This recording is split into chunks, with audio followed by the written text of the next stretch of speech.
La lecture sera dans l'Évangile de Luc, chapitre 21, versets 1 à 4. Jésus regarda autour de lui et vit des riches qui déposaient leurs dons dans la salle du trésor du temple. Il vit aussi une veuve pauvre qui y mettait 2 petites pièces de monnaie. Il dit alors: « Je vous le déclare, c'est la vérité. Cette veuve pauvre a mis plus que tous les autres, car tous ont donné comme une offrande de leur superflu, mais elle, qui manque de tout, a donné tout ce qu'elle avait pour vivre. » Avec Nicolas, on a discuté, on a échangé, et l'idée qu'on a eue, c'est qu'on voulait commencer cette année 2023-2024 en se disant qu'on voulait aller plus haut.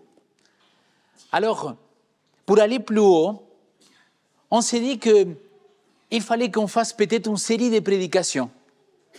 Et cette série de prédications, ils vont être 6 prédications de suite.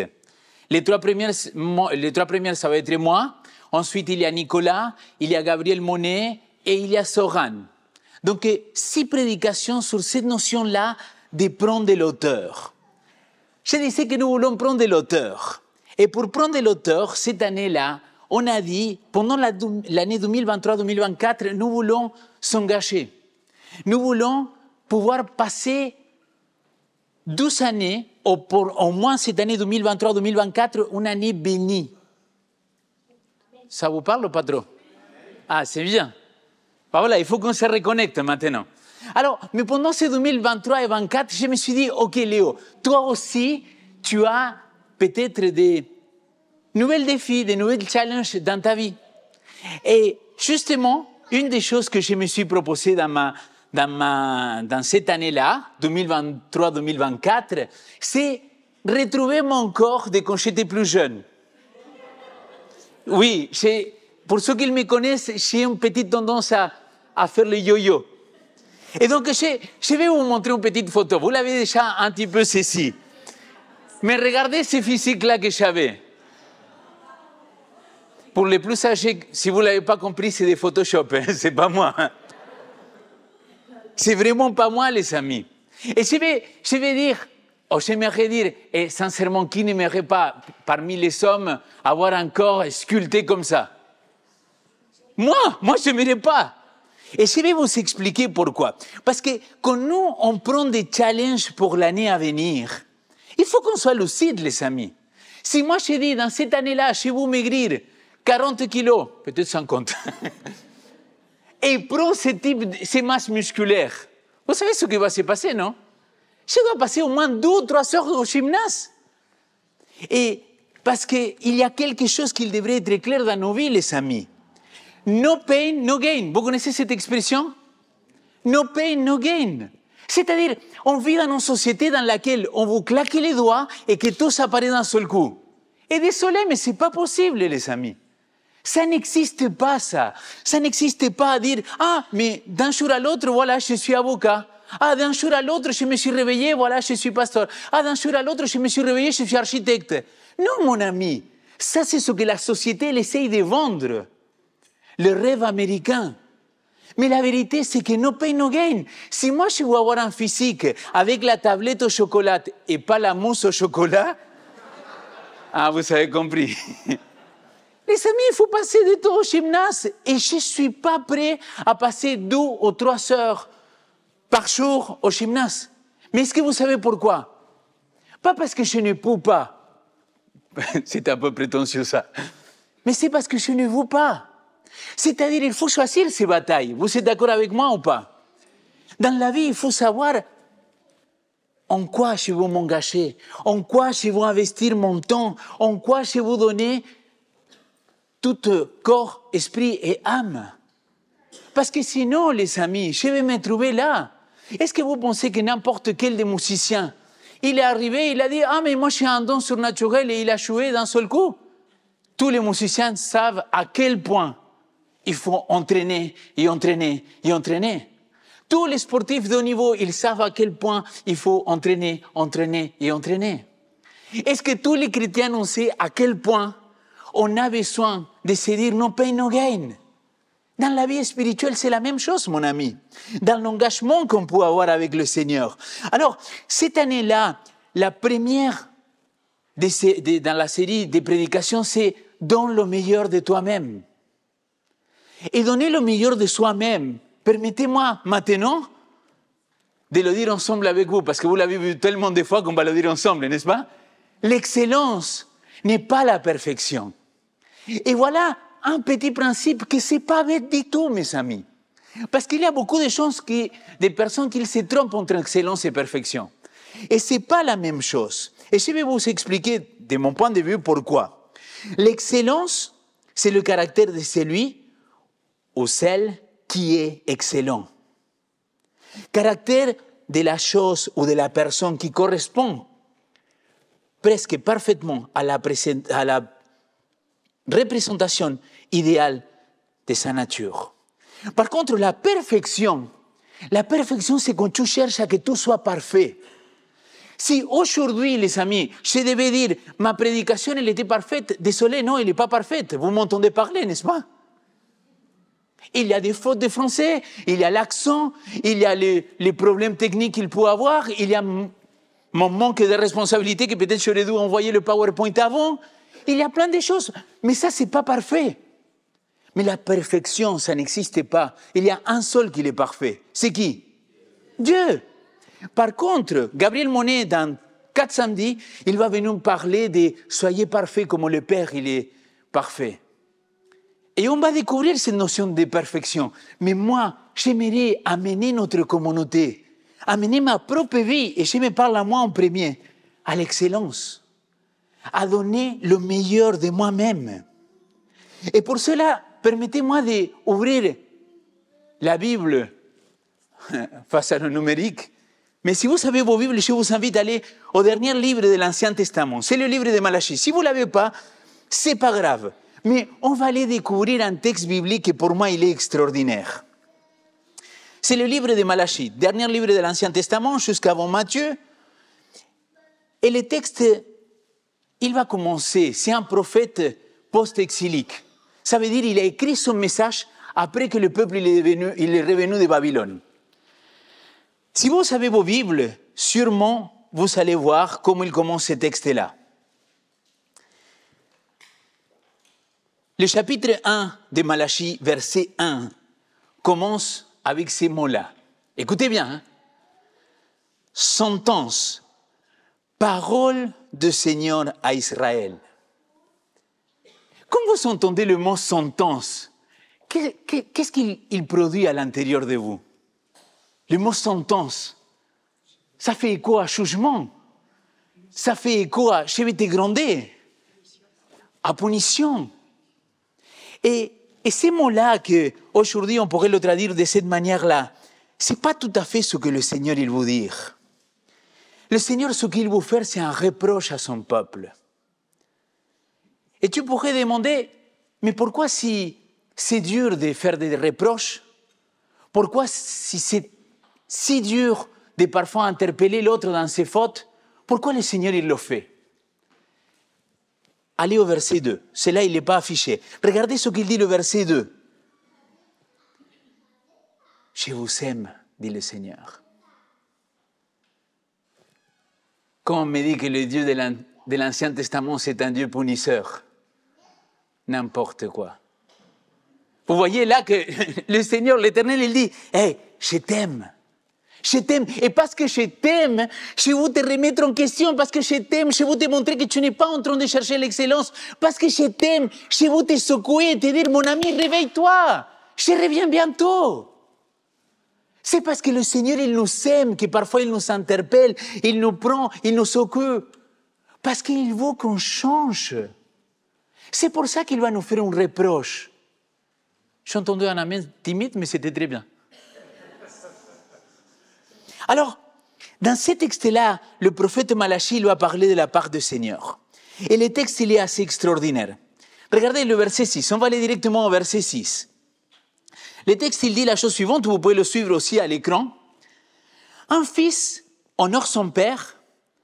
Un serviteur respecte son maître. Vous m'appelez votre père. mais est-ce que vous m'honorez? Vous m'appelez votre maître, mais est-ce que vous me respectez? Vous me méprisez et vous demandez en quoi est-ce que nous t'avons méprisé?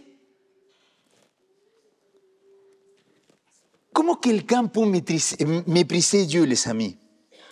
C'est-à-dire considérer à quelqu'un comme indigne d'estime. C'est impossible. Mais malgré ça, parfois dans ton comportement, dans le mien, dans le nôtre en tant qu'Église, je pense que le Seigneur il nous dit la même parole. Hey, toi tu m'appelles papa, tu m'appelles père, mais en quoi tu m'honores? Attends, tu me dis que je suis ton maître, mais pourquoi tu me méprises encore? La question qu'il va les poser au peuple, elle est toujours la même pour toi et pour moi aujourd'hui. Est-ce que parfois dans notre comportement, en cherchant la médiocrité, en cherchant laisser Dieu toujours à la dernière place, est-ce que vraiment on l'honore? Permettez-moi de continuer le verset 7. Là, Dieu, il va les poser des questions au peuple. Et maintenant, il va l'expliquer. Écoutez ce qu'il dit, verset 7.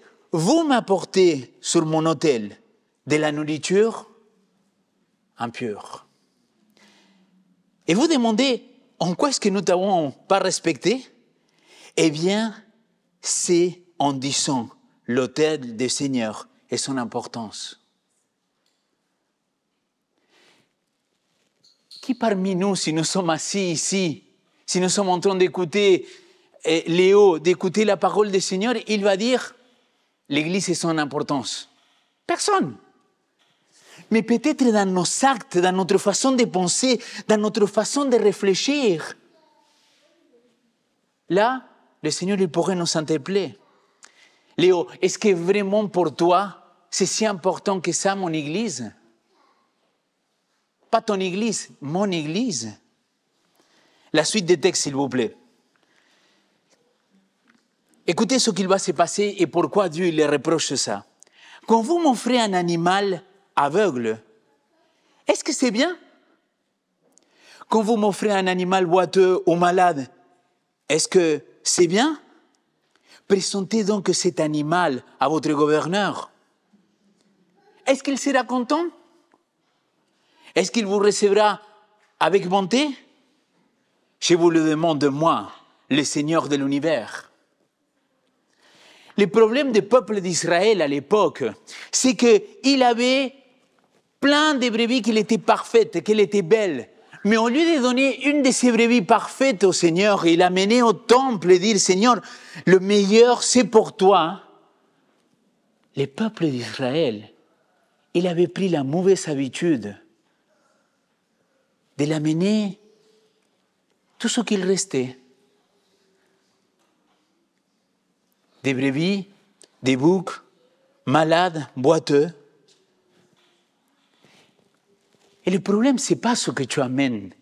Le problème, c'est avec l'intention que tu l'amènes. Il nous a été lu par Alain, cet verset biblique de cette femme-là que souvent on l'utilise pour prêcher des offrandes, pour prêcher sur les dîmes.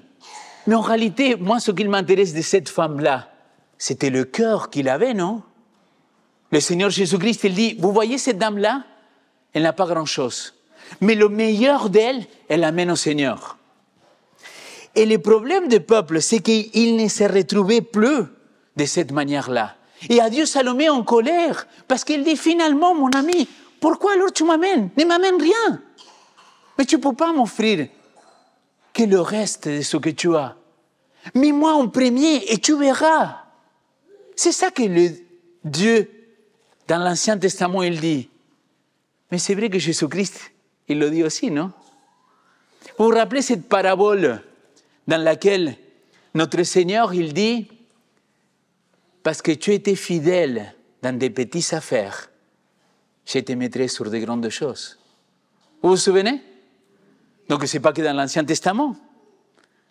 Alors, je pense que chacun de nous, d'une manière ou d'une autre, parfois on a négligé ce qu'on donne à notre Dieu. je parle pour moi en premier. La question qu'on pourrait se poser, et alors on fait quoi à ce moment-là? Regardez les conseils de Dieu. Et maintenant, je vous en prie. C'est qui dit je vous en prie? C'est qui? C'est Dieu lui-même qui dit, hey, Église de la Cluse, toi, Léo, je t'en prie, s'il te plaît, cherche à apaiser Dieu pour qu'il nous fasse grâce. C'était le prophète. Qu'est-ce que ça veut dire cherche à apaiser Dieu? Est-ce que c'est l'être humain avec ses actes, ses actions, qu'il peut apaiser le Dieu de l'univers? Texte compliqué. Mais si vous allez regarder l'original, le texte, il ne dit pas apaiser Dieu. Vous savez ce qu'il dit? Cherchez à caresser Dieu. Cherchez à faire un acte de tendresse envers Dieu. C'est beau, non? Ça veut dire que Dieu t'invite à avoir une relation intime dans laquelle il dit, vas-y, viens, je suis un peu... viens. Ça vous est jamais arrivé avec vos enfants? Parfois, je me mets en colère avec le plus petit, Nathanaël, parce qu'il est un peu mouvementé, on va dire comme ça. Et il me met en colère, et il vient, il me caresse, il me dit, je t'aime, papa. La chefon. Et quelque part, le Seigneur, il cherche cette intimité avec nous. Il cherche à qu'on puisse avoir cette intimité avec lui. Mais le texte, il ne reste pas là. S'il vous plaît, regardez un petit peu. Quand le Seigneur, il nous appelle à faire cela, qu'est-ce qu'il veut de nous? C'est tout simplement dire non à la médiocrité et oui à l'excellence. Est-ce qu'avec une main dans le cœur, tu vas me dire que dans tout ce que tu as fait dans ta vie, tu excelles? La réponse est non. Parce qu'on a tous des domaines dans lesquels on n'a pas excellé. Mais l'invitation de Dieu, c'est, mon ami, pendant cette année-là, pendant ta vie, cherche à donner le meilleur de toi-même. Ne cherche pas la médiocrité. On vit dans un monde médiocre, désolé de le dire comme ça. On vit dans un monde dans lequel le plus petit effort, ça suffit. On pense 20 minutes à l'église et on dit, bon, le pasteur là, il devrait finir parce qu'il manque 10 minutes. Mais, soyons honnêtes, combien de temps on passe sur le Natel, sur le smartphone, à lire un bouquin? Ah oui, mais quand ça s'agit de Dieu, on vient 1h30 à l'église et on dit, ça fait beaucoup déjà, pasteur. Hein? Je m'interpelle à moi-même.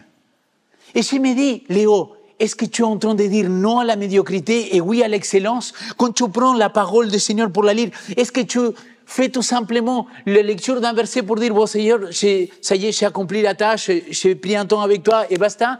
Ou je cherche cette excellence?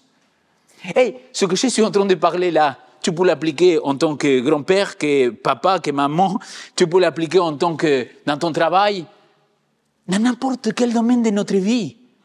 Je pense qu'on doit dire non à la médiocrité et oui à l'excellence. Amen. C'est beau, non? Mais regardez ce qui va se passer dans la suite du verset 13. Vous dites, quelle fatigue! Et vous faites fi de moi, dit le Seigneur de l'univers. Vous m'apportez des animaux volés, boiteux et malades. Eh bien, je vous demande, est-ce que je peux accepter de vous ces offrandes? Et là, Alain, il nous a introduit en nous disant que l'offrande, ce n'est pas simplement amener de l'argent à l'église, c'est notre corps tout entier. C'est le principe de la HCV. C'est notre être tout entier qu'il doit être une offrande pour notre Seigneur. Oui, c'était bien. Le texte, il dit, vous me fatiguez. Tu me fatigues. Et permettez-moi de l'illustrer avec une anecdote. Elle n'est pas très joyeuse, mais moi, maintenant, je n'ai aucun problème avec ça. Quand le texte il dit « Et vous faites fi de moi », est-ce que vous comprenez ce que ça veut dire? Et je pense que pas tout le monde, il y a eu des adolescents à la maison, mais tout le monde en était un adolescent, n'est-ce pas? Tu sais, quand ta maman, ton papa, il venait te dire quelque chose, il te faisait des remarques, et tu étais là, tu devais écouter, et tu faisais... Vous savez, vous vous rappelez ou pas? Ah non, Alain, il est un homme... C'est ça que le peuple d'Israël, il faisait. Dieu, il vient de le faire un reproche, il vient de le secouer. Et pourquoi on a dit? Parce que je t'aime, il a dit Dieu. Et quand il secouait le peuple, qu'est-ce qu'il disait le peuple? Tu me fatigues avec ça, quoi. Quand j'étais plus jeune, ma maman, il m'avait dit, Leandro, parce que quand il était fâché, il m'appelait Leandro, donc je n'aime pas trop le Leandro à cause de ça. Si tu me fais encore comme ça, tu vas te rappeler toute ta vie de moi. Et là, j'ai fait quoi? Je suis une petite claque. Pin, ça m'a tourné la tête. Violent. C'était une autre époque, on va dire, n'est-ce pas? C'était une autre époque. Mais c'est vrai que parfois, je me demande, et vraiment, ce que je vais dire, en plus je le dis dans la première prédication officielle en tant que pasteur, est-ce que parfois le Seigneur, il ne devrait pas nous mettre une petite claque spirituelle? Au nom de Jésus, on va le dire. Est-ce que parfois il n'a pas besoin de nous secouer un petit peu et dire, hey Genève, est-ce que tu t'élèves pour la mission ou pas? Est-ce que tu t'élèves pour me servir, pour amener le meilleur de toi-même, pour apporter cette excellence dans ma communauté, afin de pouvoir toucher tous les Genevois qu'il reste autour de nous? Est-ce que ce n'est pas ça que le Seigneur parfois, il nous invite à faire? Il faut que nous soyons la meilleure version de nous-mêmes. Et si nous voulons prendre de la hauteur 2023-2024, c'est que si aujourd'hui tu te considères que tu es un 3 sur 6, bah, laisse-moi te dire qu'avec le Seigneur, tu peux être un 4 sur 6. Et après, tu peux devenir un 5 sur 6. Et après, tu peux être un 5 sur 6, 6 sur 6. Et tu te dis, ah, c'est bon, je suis arrivé. Non, parce qu'avec le Seigneur, il n'y a pas de plafond. Il n'y a pas de limite. Donc, tu peux devenir un 7, un 8, un 9, un 10, et ainsi de suite. Parce que le Seigneur, il veut que chacun de nous, on soit la meilleure version de chacun de nous. Mais pourquoi? Pour se vanter? Pour dire, regardez comment je suis le meilleur? Non, mon ami. Pour sa gloire, pour son honneur. C'est le texte qui nous invite à chercher cette excellence, à sortir de cette médiocrité, à donner le meilleur de soi-même. Mes amis, je dois introduire et faire une petite parenthèse de ce qui va se passer à la suite. J'aime beaucoup raconter des témoignages. Mais sachez que jamais, mais jamais de ma vie, je vais vous raconter un témoignage pour me mettre en avant moi. C'est que quand j'ai connu l'Église, il y a un homme qui aujourd'hui, il dort et que j'espère que je vais le rencontrer le jour que le Seigneur il viendra, qu'il m'a dit, Léo, Ésaïe chapitre 8, verset 20, à la loi et au témoignage. Si tu ne dis pas conforme à cela, c'est qu'il n'y a pas eu d'erreur en toi. Donc, moi, je ne veux pas être un pasteur, et je pense que Nicolas non plus, il ne veut pas être un pasteur, qui font que de la théologie, que des prédications cérébrales, que ça serve à grandir notre intellect. Parce que finalement, concrètement, comment tu le vis dans ta vie? Comment donner le meilleur de toi-même, ça peut marquer la différence dans ta vie. Et c'est pour ça que j'aimerais vous partager quelque chose. Un témoignage personnel. Et je me mets à nu devant vous. J'ouvre mon cœur à vous. Quand j'étais enfant, à l'école primaire, que je devais apprendre à lire, je me rappelle jusqu'aujourd'hui. Je me rappelle la salle, je me rappelle l'ambiance dans laquelle on était. La maîtresse, elle dit, Lopez, à votre tour de lire. Je commence à lire, les amis, et je n'ai pas réussi à mettre 3 mots de suite. Et la maîtresse, il n'a pas eu meilleure idée que devant toute la classe, qu'on était 30 et quelques, dire, mais monsieur Lopez, vous n'avez pas pratiqué. Continuez, continuez. Et je continue à lire. Et c'était de pire en pire. Nerveux, mais stressé total. J'avais 7 ans, quoi. 6-7 ans. Et la maîtresse, il dit, mais Lopez, mais quel abruti! Et là, tous les camarades de classe, ils éclatent de rire. Tous. J'ai grandi, j'ai continué à avancer dans ma vie, mais j'avais compris quelque chose. Léo, et c'est ce que les gens ils me faisaient ressentir et qu'ils me disaient, tu n'es pas un intellectuel, tu es un manuel. Tu es quelqu'un que tu pourras faire des choses avec les mains. C'est pas que tu n'es pas intelligent, c'est juste que tu as d'autres temps. Vous avez entendu? Les années passent, l'adolescence arrive, échec scolaire total, je redouble, et j'étais convaincu, moi, je suis un abruti, à niveau intellectuel, je ne veux pas m'en sortir. C'était ma vie.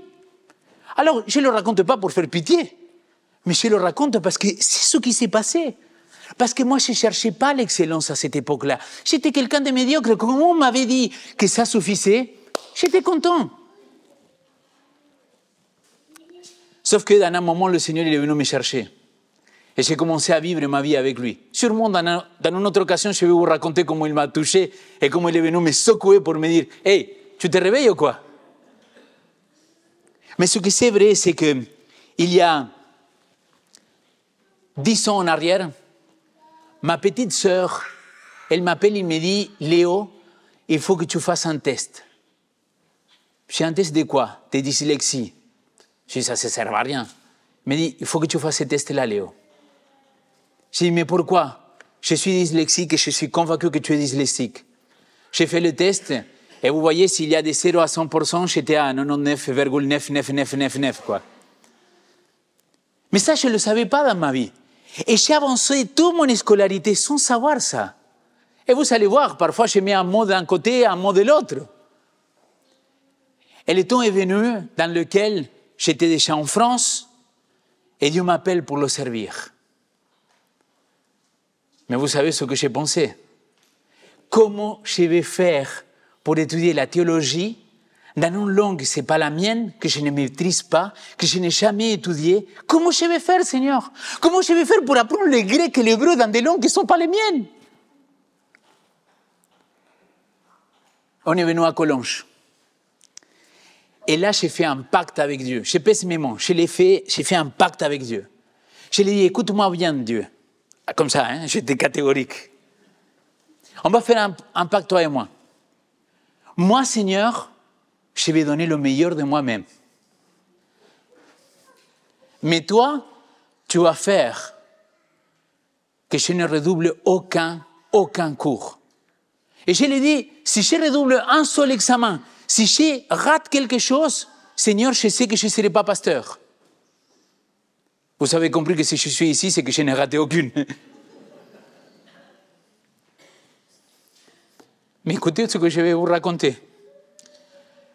Quand j'ai fini la licence, on avait les diplômes, on devait nous donner les notes. Et c'était la première année que Collonges, il donnait le prix d'excellence. J'étais assis dans le banc. Et ils ont dit, le prix d'excellence, c'est pour... Vous savez ce que j'ai entendu dans ma tête? L'abruti Lopez. Mais le Seigneur, il était en train de me guérir, les amis. Il m'a dit, Léo, quand toi et moi, on fait équipe, on peut atteindre l'excellence. Et ces jours-là, je me rappelle, il y a Gabriel Monet, Roland Meyer, qui sont venus me voir, ils me disent, tu sais, Léo, c'est la première année qu'on donne le prix d'excellence, et on est content que ce soit à toi qu'on la donne. Parce qu'on sait que tu t'es donné corps et âme pour réussir. Et je pense que c'est là le secret de la réussite, les amis. Ce n'est pas être le plus brillant, ce n'est pas être le meilleur, mais être la meilleure version de soi-même. Le Seigneur, il me l'a prouvé, il me l'a montré. Que malgré mon accent, malgré mon dyslexie, malgré le fait que je n'avais jamais été dans une école pour apprendre le français, malgré tout ça, il m'a dit, regarde quand tu t'associes avec moi. On va chercher l'excellence, les amis. Amen. Et c'est pour cela que j'aimerais vous proposer quelque chose. Parce que tout ce que je vous raconte, je dis, s'il l'a fait avec moi, il peut le faire avec nous. Il peut le faire avec chacun de nous. Et je sais que parmi vous, il y a plein de gens qui ont déjà cherché l'excellence dans sa vie. Mais maintenant, par rapport à notre communauté, pendant cette année 2023 et 2024, j'aimerais vous demander quelque chose. C'est un peu farfelu, mais je suis un peu comme ça. J'écris quelque chose là. je m'engage à donner le meilleur de moi-même. Et j'ai fait confiance que Dieu fera le reste. Vous savez ce que ça veut dire ça? Ça veut dire que quand tu le dis à Dieu, hey, Père, je te promets que j'ai fait de mon mieux. Tous les manques que tu as dans ta vie, il vient les supplir au nom de Jésus-Christ. J'ai marqué ici 16 septembre 2023. Est-ce que vous savez ce qu'il manque là? Quand on fait un pacte, quand on s'engage avec le Seigneur, il faut le faire. Et peut-être tu te dis, attends Léo, ça c'est pour les ados, pour les jeunes, on n'a pas besoin d'aller signer un petit papier. Je pense que les gestes parfois, quand on se met debout, je pense que c'est beau. Rappelez-vous des paralytiques. Il était là, il l'a guéri, et qu'est-ce qu'il a dit? Lève-toi. Lève-toi et marche. Il y a cette dynamique dans laquelle on doit rentrer. Donc, on a demandé à Isabelle de jouer quelques notes. Et pendant ce temps-là... pardon? Eva, pardon. Je me trompais avec le... Mais Eva, ça va venir petit à petit. On l'a demandé à Eva de jouer le piano. Et pendant ce temps-là, j'aimerais vous inviter, pour ceux qui le souhaitent, de s'engager, de donner le meilleur de soi-même avec le Seigneur, de venir et signer. Il y a 2 tables, il y a 2 manuscrits. Et moi, je vous invite à pouvoir vous avancer. Mais pendant ce temps-là, faites-le en silence, en pensant que ce n'est pas avec Léo, que ce n'est pas avec la communauté de la Close, mais que c'est vraiment quelque chose que moi, je veux accomplir avec le Seigneur. Avec l'Église, dans ma vie professionnelle, dans ma vie de famille, dans ma vie des études, peu importe, je pense que c'est important de s'engager avec le Seigneur et dire, Père, je te fais confiance, que si je m'engage à donner le meilleur de moi-même, qu'on fait équipe avec toi, on trouve toujours l'excellence.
Autour de la table.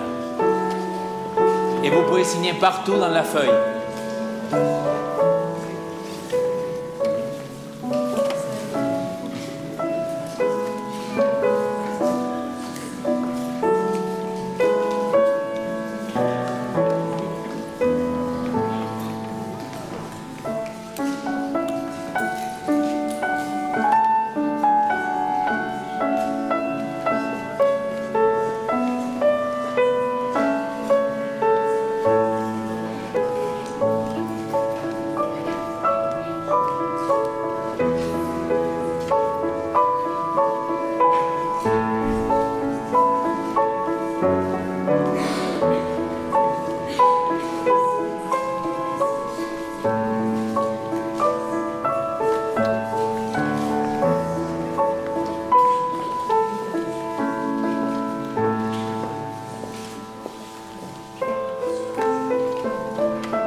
Et s'il y a quelqu'un que pendant le temps de fin de culte, pendant le temps de louange, ils sentent encore cet appel du Seigneur, pas le mien, à pouvoir s'engager avec lui, qu'on puisse être une église vivante, qu'on puisse être une église aimante et qu'on puisse chacun de nous donner le meilleur de soi-même.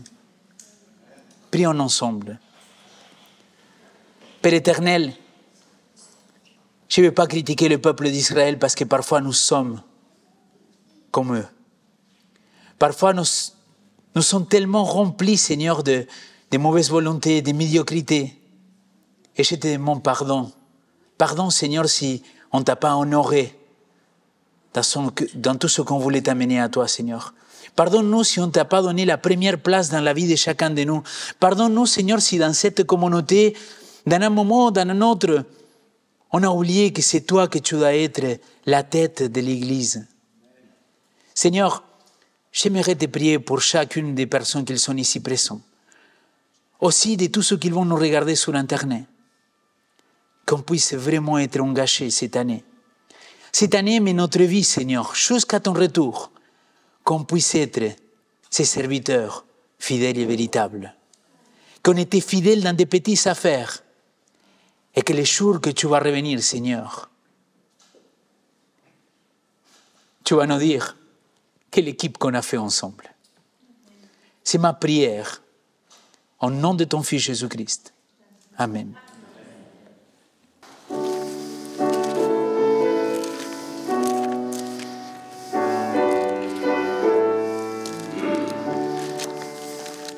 Je te donne mon cœur, il ne m'appartient plus. Ce que j'ai de meilleur, tout est pour toi, Jésus. Un parfum de valeur sur toi.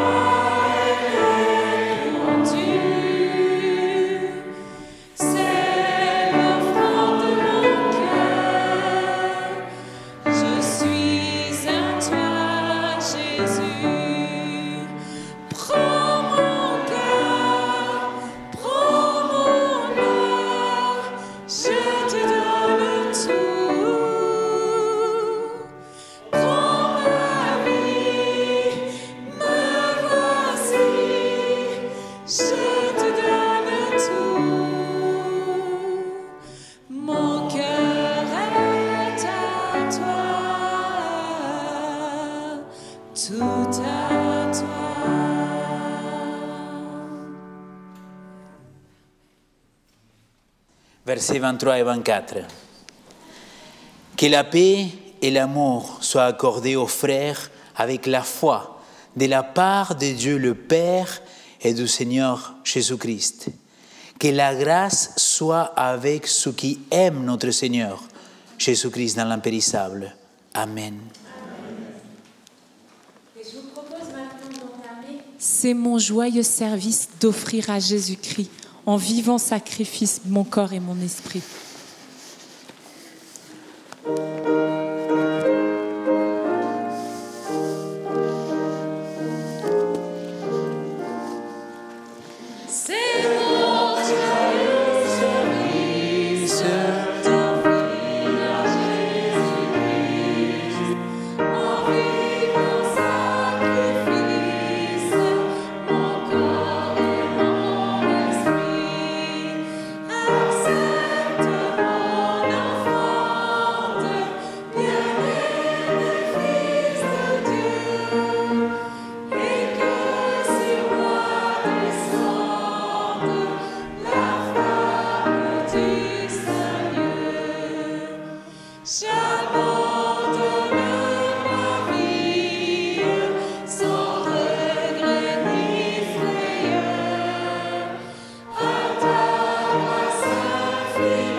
toi.